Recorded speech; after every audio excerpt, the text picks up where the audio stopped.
This is the Kitchen Sink WP Podcast, episode 290. I program my home computer. We have a server crash, 404 error, page not found, links aren't working, system is crashing, system is crashing, system is crashing.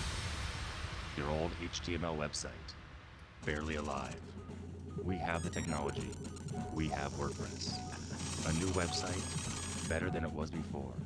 Better, stronger, faster.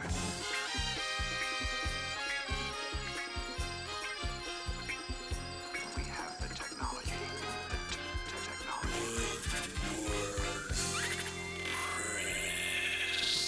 Why, hello everybody. This is Adam Silver, the host of the Kitchen Sink WP Podcast. Thanks for being here. Let's get started. All right, upcoming events, as always.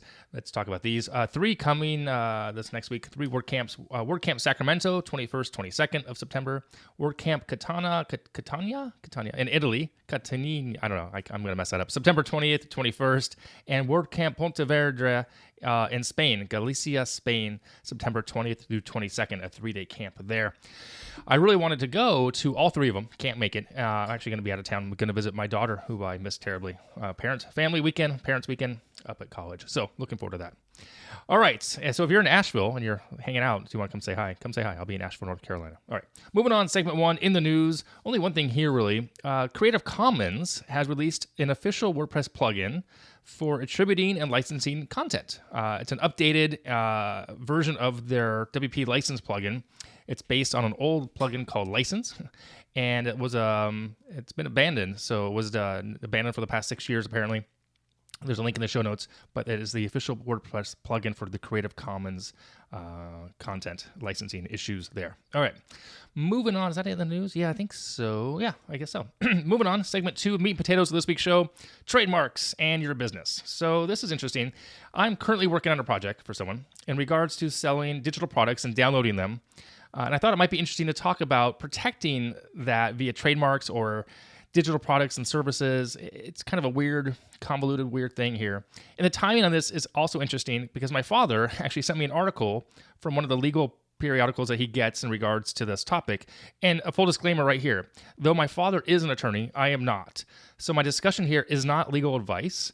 If you need further questions, or if you have further questions and you need clarification, I would recommend, and I do advise, on speaking to an actual attorney. So that is important to put that out there right now. So trademarks. Well, what are they? Well, the definition of a trademark is, and I quote, a word, phrase, symbol, and or design that identifies the source of goods or services being offered consumers, end quote. Okay, so let's take that apart. A word, phrase, symbol, and or design that identifies the source of goods or services being offered. Okay, so in regards to how that affects us in the web space, the question that often comes up is, can you trademark a domain name? Okay, I get that question a lot. I hear that a lot. There's conversations I pay attention to. Well, the answer here is, with any other type of trademark, a person or entity may register the domain as a trademark as long as it's used to identify the source of goods or services.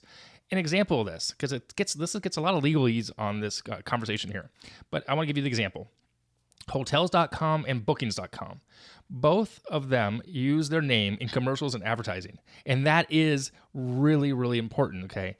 To be legal here and to go, again, a little bit more legalese as far as the words I'm going to use here and then the references, both the Sixth Court of Appeals and the Ninth Circuit Court of Appeals have stated that branding of the business needs to be centered around the use of the actual top-level domain, .com, .net, .org, like hotels.com, booking.com. They use that in the branding, okay? But keep in mind here that the date of registering the domain shall not be considered a factor on protection of that trademark. And there was a case here back in, I think, in 1993, came into play with the domain MovieBuff and MovieBuff.com. So MovieBuff originally started off as a software application that someone came up with, but somebody else bought, and then they tried to buy or trademark MovieBuff.com, but someone else used it first after the dates don't match. So MovieBuff.com became a service online that we've heard about. But since the application, the first person didn't use it in their marketing or advertising or part of their company name until much later, they lost. So The moviebuff.com people were given the trademark. MovieBuff, the application, was not. Okay. So that's, can you trademark a domain? Yes, but you have to use it in your marketing and advertising consistently across the board. So that's one of the main things we want to talk about there. Keep that in mind. We'll come back to this process and as far as services in a second here. Can you trademark keyword advertising? Like what's the rule here with keywords and marketing and advertising? A lot of people think, or affiliate marketing stuff, this comes up all the time. So, for example, have you ever entered a search item in Google, and oddly enough, the result is a competitor of what you're looking for? Yeah, it happens. It's happened to me. It happens all the time. And, well, how and why? Well, I'll tell you how. It's pretty obvious that the competitor is using the keywords for advertising of their competitor. Like, so for example, this has happened a lot. It happens with Zillow. For example, you type in Zillow, you might get realtor.com. Okay. So, the law states here, and it falls under, quote, likelihood of confusion, end quote, and, quote, initial interest of confusion. So it's not cool on one aspect, but it happens. And there are legal ramifications and legal precedents and things that you can go to do if this happens to you, if you're such a big company that this happens to you on the negative side of things. The courts have a litmus test, if you will, that they work against. And it's a long list, but here are a few things that I wanted to share with you. The strength of the mark, meaning how strong, how long have you had that trademark?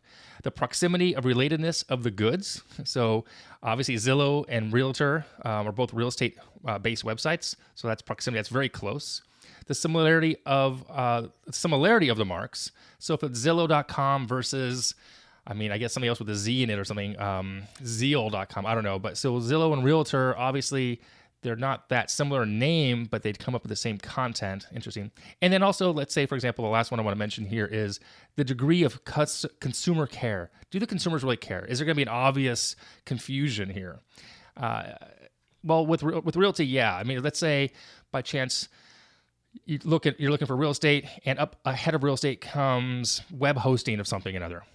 In that case, probably my care is not the same. For some reason, somebody bought an advertisement for Google Ads keywords to rank higher in a category that doesn't really make sense. Then the degree of consumer care doesn't matter. Again, I'm not an attorney. I'm not a judge, that's for sure.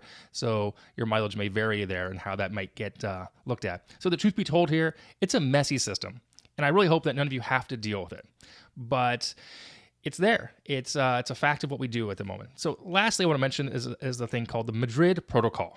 So the Madrid Protocol is an agreement where you can protect your mark in several countries at the same time by filing a single application. There'll be a link in the show notes. It's over at uspto.gov, trademark laws, regulations, yada, yada, yada. I'll link to that in the show notes. It's a long URL. And the website over there, it's a Drupal site. It's unfortunate. And it's not very good looking. So back to the project that I'm working on, that we're doing this here. Should there be a trademark associated with it? Or what the content is being sold? In this case, I don't know. I need to figure that out maybe, but it is something that I believe should be discussed when doing discovery and scope, moving forward with new clients, new projects. It reminds me of this. It reminds me of Shark Tank when the sharks ask the presenter if they have the patent or have they applied for it, because that has a lot of value. The patent has value. The trademark has value, legally speaking, right? So something to definitely consider, to think about with all of this, with trademarks, with digital assets, and protecting yourself online as we have, as we live in the world we live in and doing what we do in the WordPress space. So there you have it. If you have any questions or comments, or if you've ever had to deal with a trademark infringement issue and you want to share with me, that'd be great. Let me know. Just reach out. Okay. Moving on, segment 3, tip and tool of the week. This week, I want to talk about geopeaker.com. It is a place you can go for free. There's a free and a paid level. It helps you see from different countries what the homepage of a site may look like. And the reason I used this last week was because I had a caching issue on my browser versus the host. They were saying they see something different than I saw, so I used GeoPeaker, and it's awesome. You put in the domain, it shows you what things look like in how many different cities or countries. I think it was, if I'm not mistaken, 6 to start with. Let's see the pricing. It's a free level here. Yeah, you get 6 locations. California, Virginia, Australia, Brazil, Ireland, and Singapore. That's the basic free. one resolution, but you can pay $9 a month. I don't need to pay. I just wanted to check something out. So if you have a caching issue, or if you think a host is down or server's down, you can go to geopeaker.com. So there you go. Okay, that's it for this week. If you have any questions, go ahead, send it in via email, adam@kitchensinkwp.com, or use the speak pipe function of the website. If you want to support the show, you can do that by becoming a Patreon. Link on the show note in the show as well. You can also become a sponsor. Thanks so much for listening. Now go out and do some awesome things with WordPress. We'll see you next week. Bye-bye.